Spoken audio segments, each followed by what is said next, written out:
WhiskyJason here, whiskey from the viewpoint of an American in Germany, tasting rare and exotic whiskeys. Today I have something from Ardnamurchan.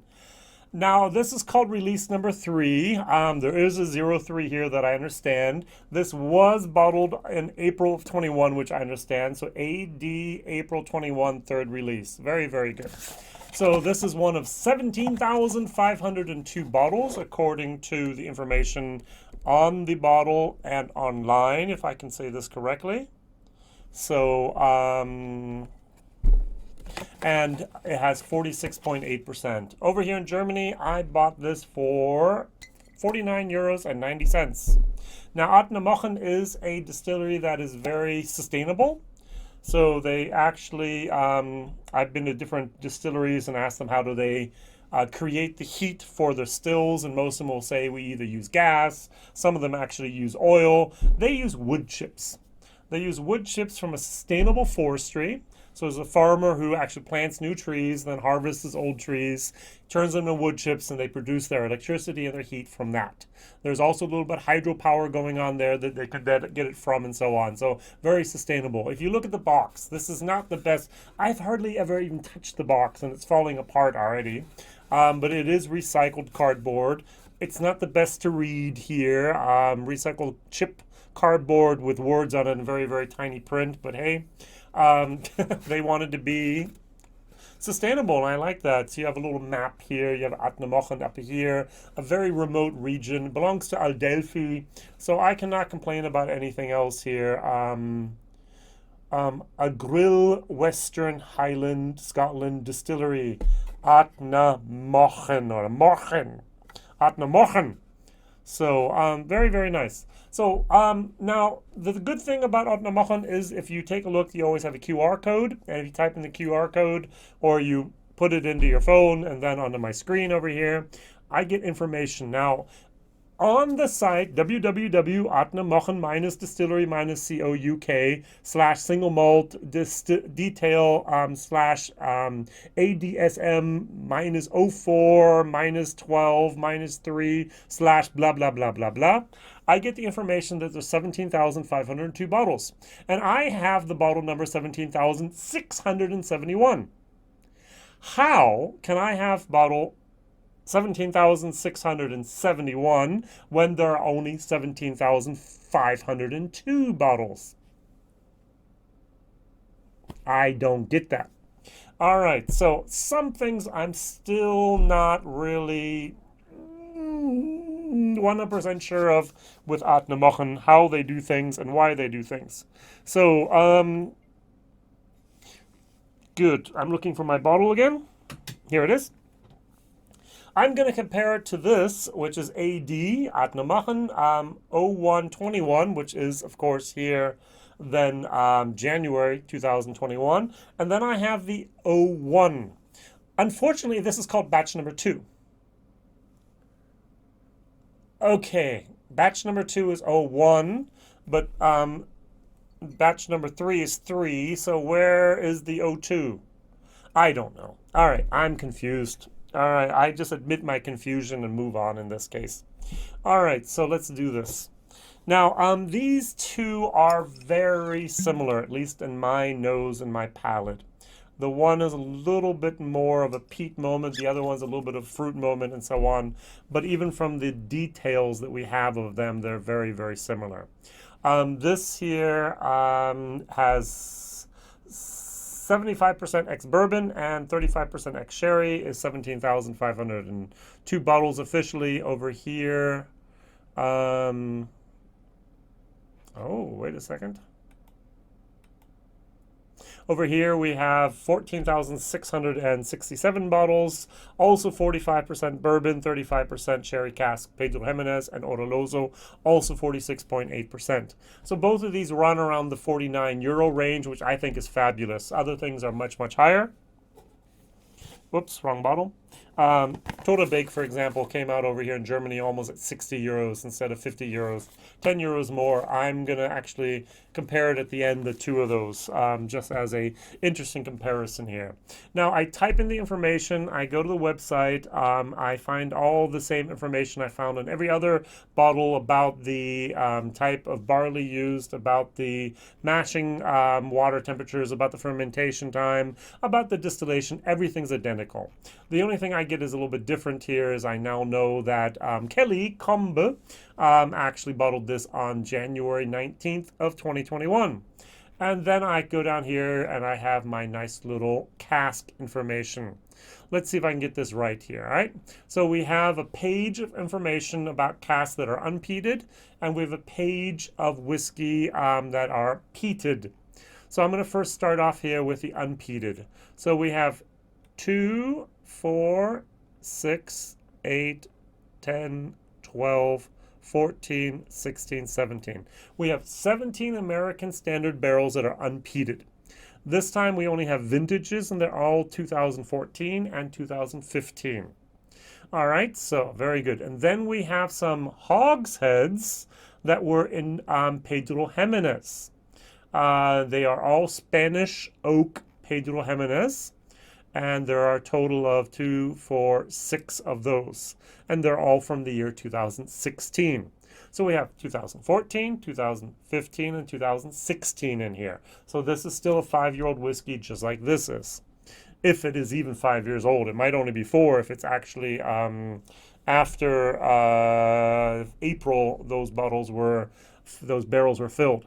Now we also have some peated whiskey in here. So 2, 4, 6, 8, 10, 12. We have 13 barrels worth of first fill bourbon barrels filled with peated whiskey.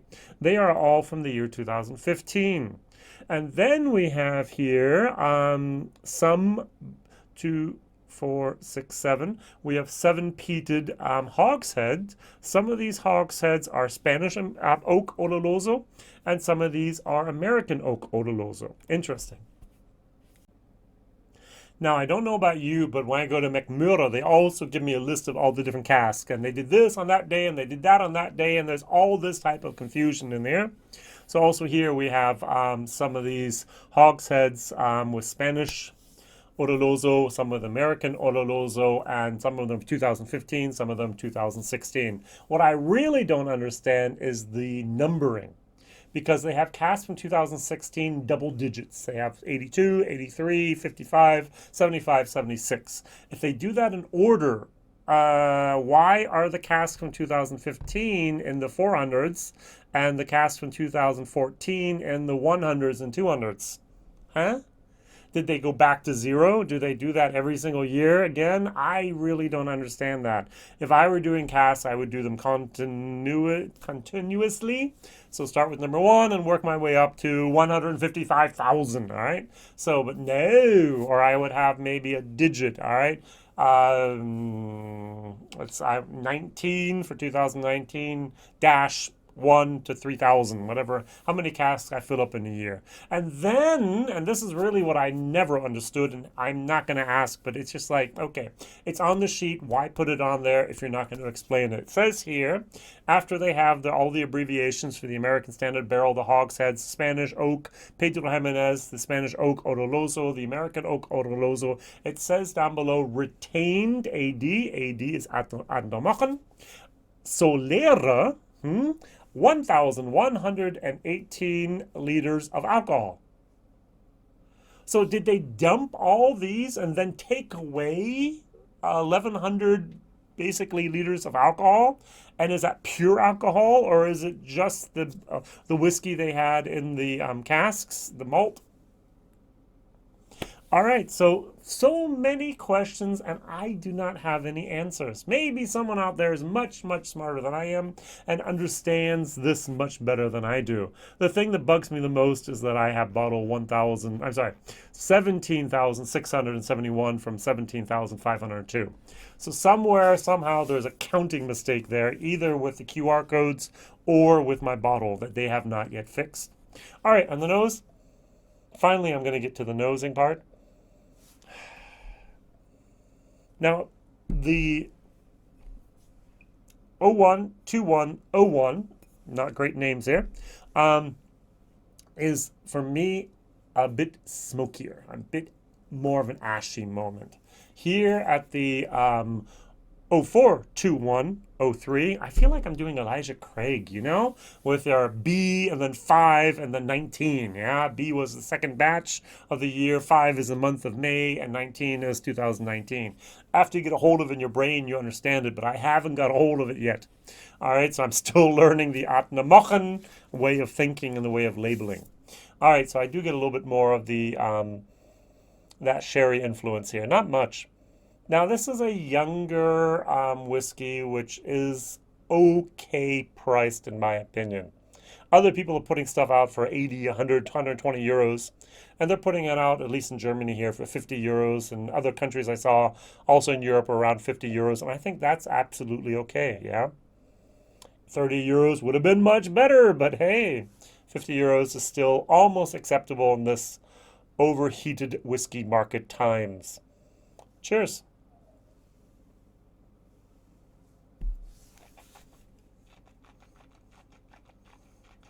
So 46.8%, non-chilled filtered, natural color, it says so on the label. Malty. A little bit of a mineral type of limestone moment, a little bit of mineral. Then you get a little bit of fruit. Is this going to be my all-time favorite whiskey? Never in the world. Is this going to be something I will refuse if someone gave it to me and I took a sip of it? No. But this is not something I'm going to go back and reach for. I personally think I had released 2, I've released 3. Release 1 was out of my range, or out of my pocket money or whatever else. Release 4 I just let set also by my local dealer. I didn't, he offered it. I said, no, sorry, I haven't even done the 3 yet. I'll maybe do 5 or 6 or whatever, and I'll continue following this distillery. But it's not something that I'm eagerly 100% following. There's a distillery here in Germany called St. Kilian. I recently did a video about one of their products. And they basically did 7 releases before it was 3 years old. They called it the Spirit of St. Kilian because it wasn't a whiskey, it was a spirit. And then as soon as it turned 3 years old, they released number 1. And since then, I've released 7. I've had all 7 here. I've tried all 7. I followed all of their different standard core range products. I didn't do every single barrel. I didn't do every handfill. I didn't do everything that was possible. And I've kept along with the normal core range products, and I've done fairly well with that. Other distilleries, Nickneen, Annandale, Ardnamurchan, I'm not going to be able to follow everything. I'm not going to be able to buy everything. I'm not going to be able to try everything of these new distilleries that are popping up. Kingsbarn, every other, I can name probably 5 other distilleries if I think about it for a moment. I just can't. And I'm reviewing whiskeys, at least on my German channel, every single day.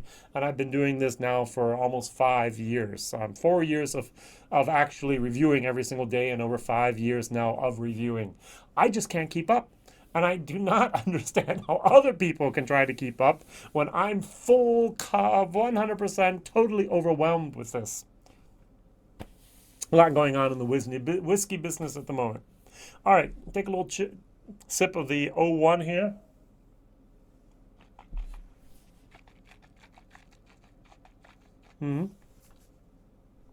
That's fruity. I'm not sure if you can say, oh, wow, those 4 months are really evident here. That was later, even 3 months, that was later bottled, but there's more of an ashy moment here. There's more of a fruity moment here. All right, what I'm going to do is I'm going to get rid of this bottle, and I'm going to pull up the Todabeg, because it's also a brand new distillery. I did not have the first bottling, but I'm going to follow with the second and the third and the fourth and decide after that if I will also keep on buying some of the core range. This is number 2 in the Legacy series. And, oh, yeah, I still have a little bit left. Very, very good. So, the bottle's empty, but I do have a sample here. Pull out a new glass. Come on. Put a little bit in there and try this and see what happens.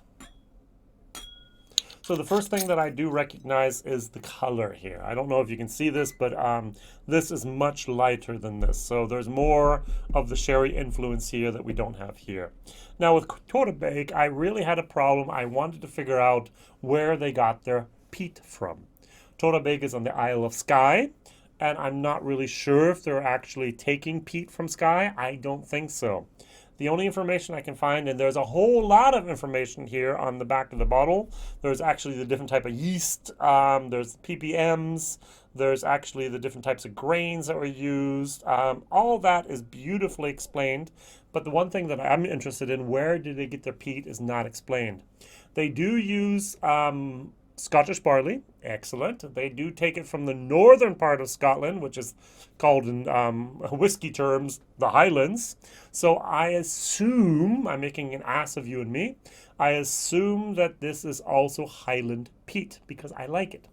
Now here they have some peaty water they use, but I'm not sure if they actually have their own kiln and where do they actually have their malt malted and what type of peat do they use here. But it's definitely a type of ashy moment which I'm more familiar with, unfortunately, in the peat world. This is something, the well-tempered peat, that I really, really enjoy. Sláinte.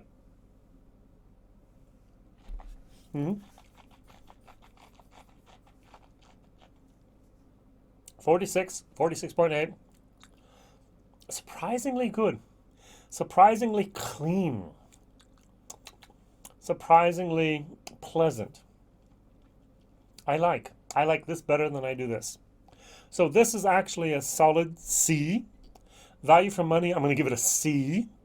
I like the price, the 49 euros, absolutely okay. I'm sure you can find it maybe for 59 or 69 or 89 on the secondary markets, but the original price at least was over here in Germany, more around the 49 euro mark, and that was absolutely fair. Well done. All right, so my question of the day is, and I've talked about this in my video just right now, what new distillery are you following? Are you just on the edge of your seat going, what's next? Is it Totabake? Is it Ardnamurchan? Is it Ardnaho? Is it Annandale? Is it Kingsbarn? Is it, I forgot about all the rest that are out there, all right? It could even be some people still doing, Arran is the new distillery for me. It's like, well, they've been here for 25 years, but hey, why not? Killaholman is a new distillery for me. Oh, they've been here for 15 to 18 years. I don't know.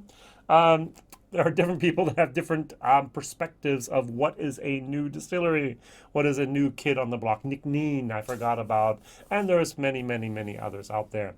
All right, thank you very much for liking. Thank you very much for subscribing. Please write down what is your distillery of choice that you're following at the moment, and it could be someplace else. It doesn't have to be Scotland. It could be one of the new 30-plus distilleries in Ireland. It could be one of the new 1,000-plus distilleries in the USA. It could be one of the new, I don't know, 50 to 70 in Germany.